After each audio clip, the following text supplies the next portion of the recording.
Boker Tov, tout le monde. Nous allons parler des 4 conditions de la prière selon Rabbi Chaim Ben Attar Or Chaim HaKadosh. Rabbi Chaim Ben Attar nous dit que Moshe Rabbeinu, quand il parle avec Am Israël, il nous raconte comment il a prié à Kadosh Baruch Hu. Quelles sont les conditions? Alors, Va'et Hanan, El Adonai, Ba'et Haï, les morts. Rappelez-vous, ce texte, il nous explique les 4 conditions de la prière. Première condition. La Gemara, elle dit, Al yaras adam tefilato keva, et la tefilato tahanunim. Quand tu demandes à Kadosh Baruch Hu quelque chose, il faut le supplier comme un pauvre qui tape à la porte.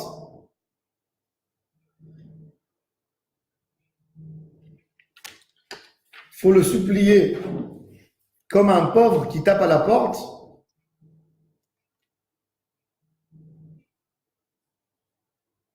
Comme un pauvre qui tape à la porte d'un homme qui va le nourrir et qui va le récompenser de quelque chose. Il tape à la porte avec sa misère pliée.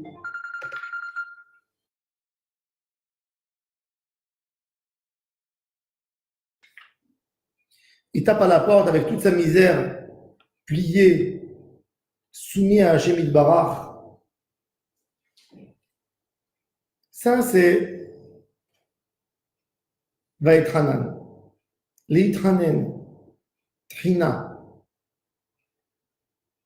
D'ailleurs, le Baal HaTurim nous ajoute que le Vaetranan, c'est le même chiffre numérique que Shira, chanter.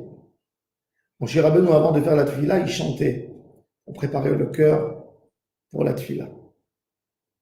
El Adonai, Mekor Arachamim, demander à la source de la miséricorde de nous aider. Quand l'homme il fait sa prière, il faut que ça soit Midat Arachamim. Comme il dit Rashi, Vaetranan en chinun bechol makom el alashin matenat chinam. Moshe Rabbeinu, le leader de Am Israël, s'il y a quelqu'un quelque part à qui Akadosh Baruch Hu doit quelque chose, c'est à Moshe Rabbeinu. Le juif qui a fait le plus pour Hachem dans sa vie, c'est Moshe. Il n'y a pas un qui a fait pour la nation, qui a fait pour Hachem dans le monde, ce que Moshe Rabbeinu a fait. Moshe Rabbeinu a failli perdre sa vie parce qu'il a défendu un jeune juif qui a reçu des coups par un Égyptien. Il a dû se sauver, fuir l'Égypte pour partir à Midian.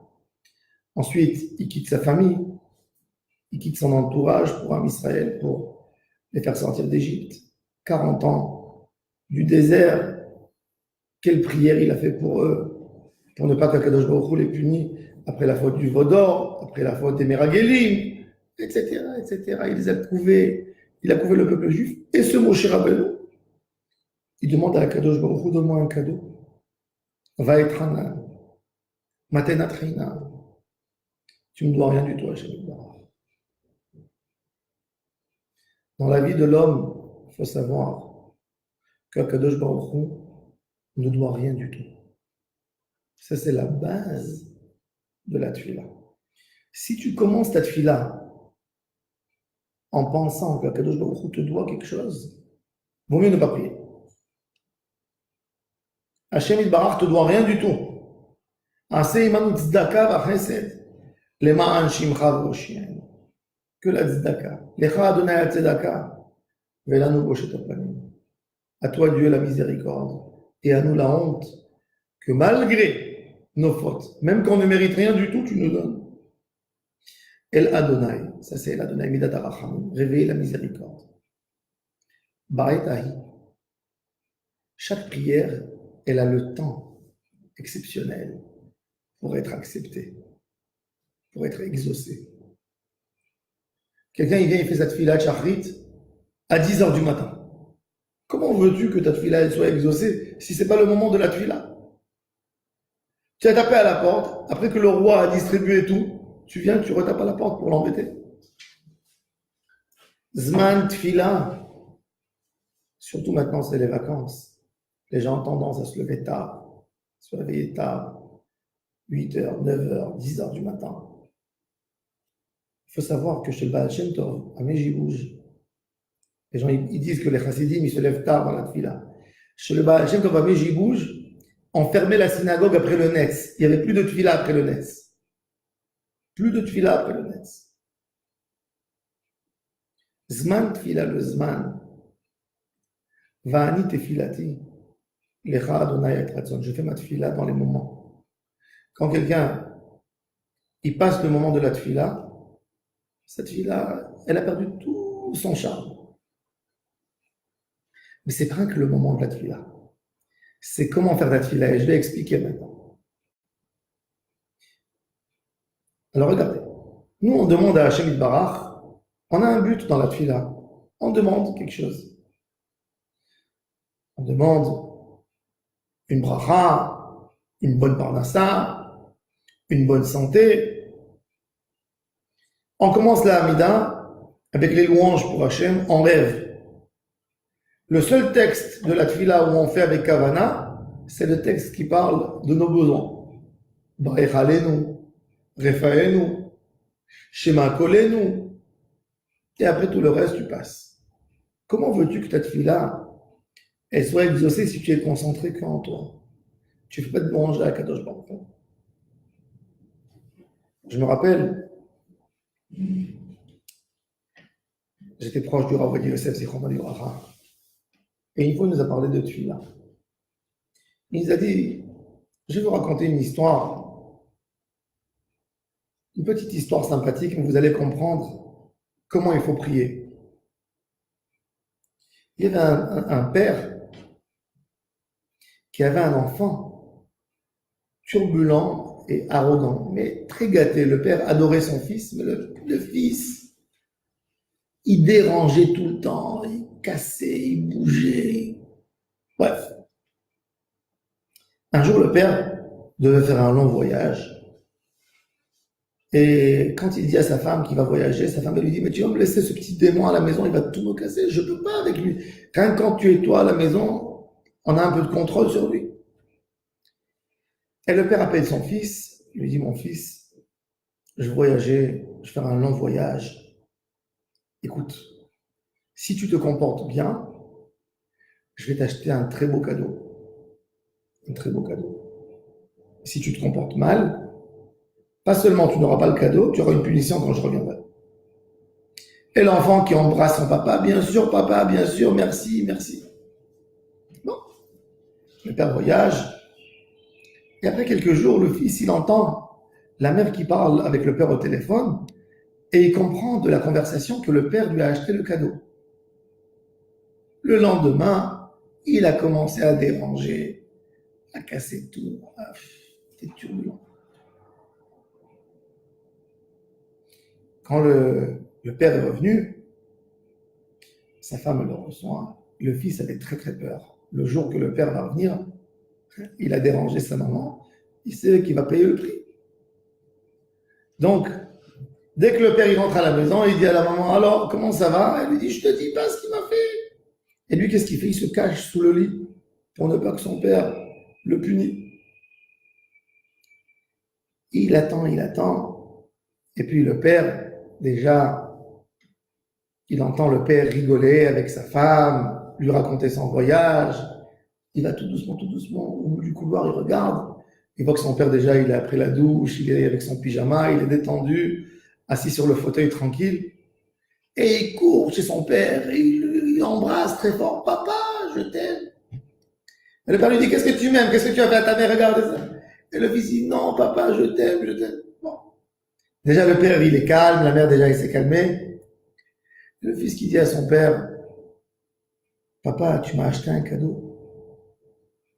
Et le père lui dit, tu n'as pas honte de me demander un cadeau? Il dit, papa, rien que montre-moi le cadeau. Montre-le-moi, rien que montre-le-moi. Et le père lui dit, tu sais, je vais te le montrer, mais tu ne l'auras pas parce que tu as dérangé ta maman. Mais le père est déjà tombé dans le piège parce qu'il a fait, quand il va faire sortir maintenant, il a fait sortir le cadeau de la valise, l'enfant qui embrasse son père, merci papa. le père, il fond devant son fils, il lui donne le cadeau. Alors il dit, c'est comme ça la tefila.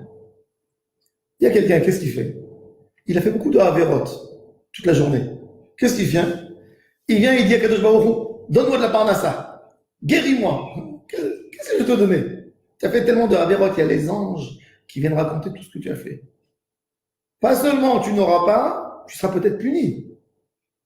Mais quand quelqu'un commence toute cette fila avec le charme, avec les louanges à Hachem, Modé, Ani, Panera, Hachem, Birkot HaShachar, Hodou l'Adonai, Kirou, Bishmo. Ensuite, Vaïbarer David, Az Yashir Moshe, Ishtabach Shimchalal Malkeno. Shema Israël, les brachot, les premiers brachot, les louanges d'Hachem. Après tout ce que tu demandes, tu reçois. Comme un père avec son fils, le fils est charmant, le père lui donne tout. Ça, c'est le être ratzon de la tefila.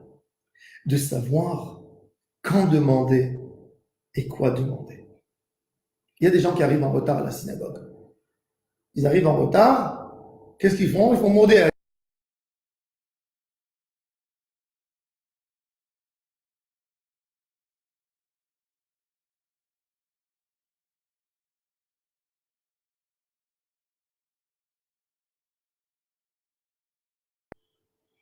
Ils font modé Ani, Ishtabach, Kriyat Shema, et Amida tout de suite.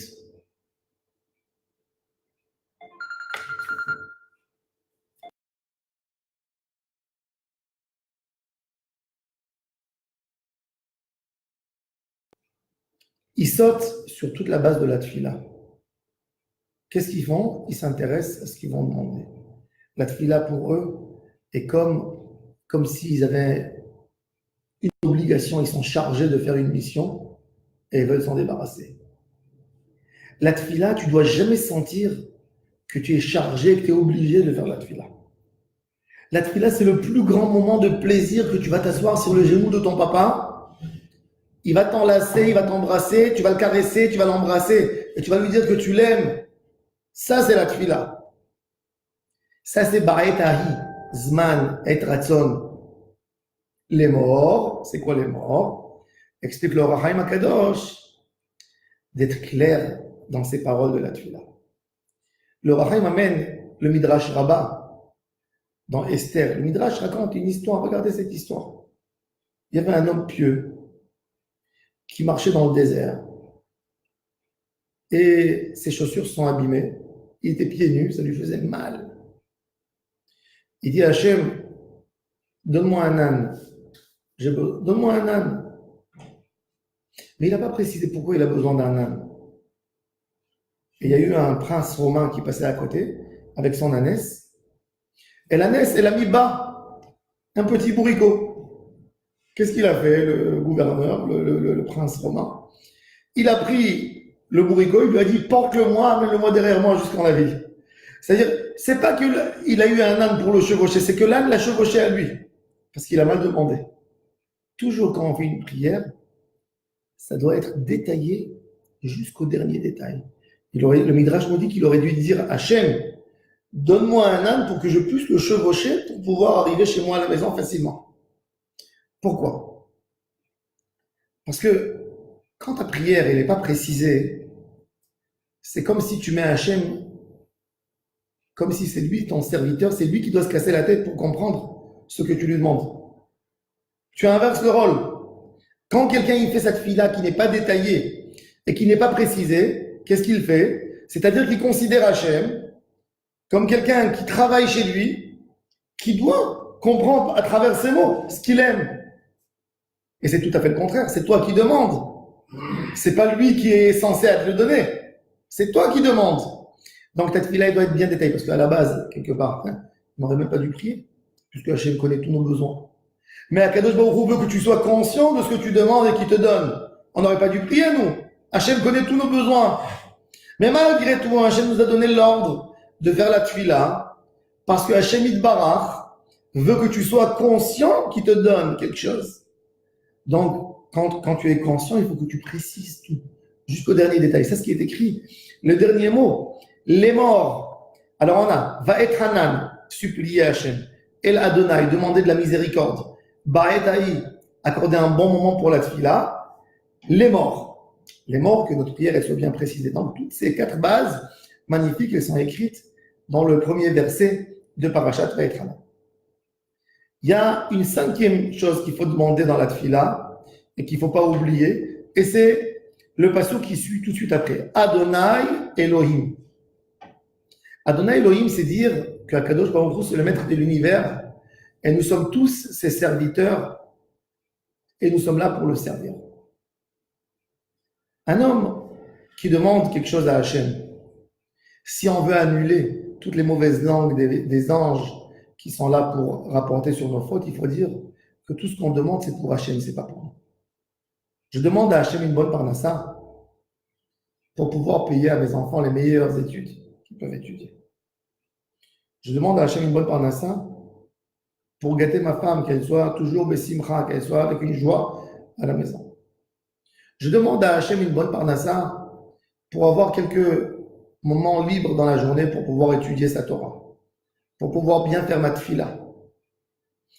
Comme on dit dans la tfila de Rosh Hashanah et dans la Seret Yemei Tshuva, Kotvenu lechaim, melech hafez b'chaim, lema'anach Elohim chaim, pour toi. On veut vivre pas pour nous, on veut vivre pour toi. On veut vivre pour te servir. On veut vivre pour faire avodat Hashem. Lema'anach Elohim chaim. Et ça, c'est Adonai Elohim. De lier tout à la adnout, la avodat Hashem, au fait que Akadosh Baruch Hu, c'est lui qui domine le monde et nous sommes ses serviteurs. Et pour réaliser sa volonté, on demande à Akadosh Baruch Hu qui nous donne tout ce chef. Rabbi Chaim Paladji nous dit que dans toute la tfila de l'homme doit expliquer comme si il est devant un comptable, quelqu'un qui travaille dans une société. Et il a besoin de voyager, il a besoin de faire des frais. Non. On lui dit, écoute, tu vas voyager aux États-Unis pour la société. Maintenant, le gars, il veut se payer un bel hôtel. Il a affaire pas avec le PDG de la société, avec le comptable. Et il dit au comptable, écoute, si je vais avoir un bon hôtel 5 étoiles, je vais bien dormir. Je vais avoir une bonne douche le matin, je vais manger un bon repas, je vais aller faire mes rendez-vous avec une simcha, je suis bien, je pourrais amener des bons résultats. Si je dors dans une petite chambre, 2 étoiles, 3 étoiles, il manque ça, je ne serai pas content, Donc, c'est mieux pour le business que je prends. C'est mieux que je prends première classe dans l'avion. Pourquoi? Pour ne pas être fatigué avec mes pieds, que mes pieds ne soient pas pliés, etc. C'est pour la société en réalité. C'est exactement ça dans la tfila quand on demande. Tu demandes à Hachem, donne-moi pour mieux te servir. Donne-moi pour mieux faire les choses. Jusqu'aujourd'hui, c'était la pauvreté, la misère, les soucis de Parnassa qui m'embêtent. Donne-moi pour que je puisse vraiment te donner. Mais il faut faire attention, hein, mes amis. Soyons pas des menteurs. Il ne faut pas rien dire avec la bouche, c'est pour Hachem. Le vrai, si on commence et que c'est pour Hachem, quand tu donnes la tzedaka aussi, donc tu fais pour Hachem. La preuve, c'est que tu donnes aux enfants d'Hachem qui sont dans le besoin. Mais si tu prends tout pour toi, c'est pas pour Hachem, c'est pour toi. Mais dans la kavana, dans la parole, quand on demande à Hachem Yitbarach, tu demandes à Hachem qui te donne de l'argent. Tu demandes à Hachem de réussir tes affaires. Qu'est-ce qu'il faut dire à Hachem? Dieu, je vais réussir tes affaires parce que j'ai des enfants que je dois nourrir. J'ai mes parents qui ne sont pas en bonne situation, j'aimerais les aider. J'ai une nièce qui doit se marier, elle n'a pas assez, j'aurais aimé l'aider. Donne-moi, aide-moi pour les aider. Hachem Yituftu. Parce que pourquoi? Tu t'appelles un employé de la société. Tu demandes de bonnes conditions pour servir Hachem. Ça, c'est la 5e condition. Donc, je résume. Première condition, supplier Hachem comme un pauvre qui tape à la porte quand on fait une tefila. Ensuite, El Hachem, demander la source des miséricordes, le nom divin Yudke Vavke. Ba'etaï, créer tout une bonne atmosphère pour la tefila, évidemment dans les moments et dans les délais de la tefila, que chaque tefila soit dans son délai du temps, dans les limites du temps que Kadosh Baruch Hu a accordé à chaque prière. Et créer une bonne ambiance pour faire la tefila. Les morts, que notre tefila soit bien précise. Adonai Elohim, se soumettre à Hachem et dire que tout ce qu'on demande, c'est pour mieux servir Hachem Yitbarach. Et Akadosh Baruch Hu Shomea Tfila exaucera toutes nos prières avec toutes les prières de Ham Israël, Berachamim. Bonne journée à toutes et à tous.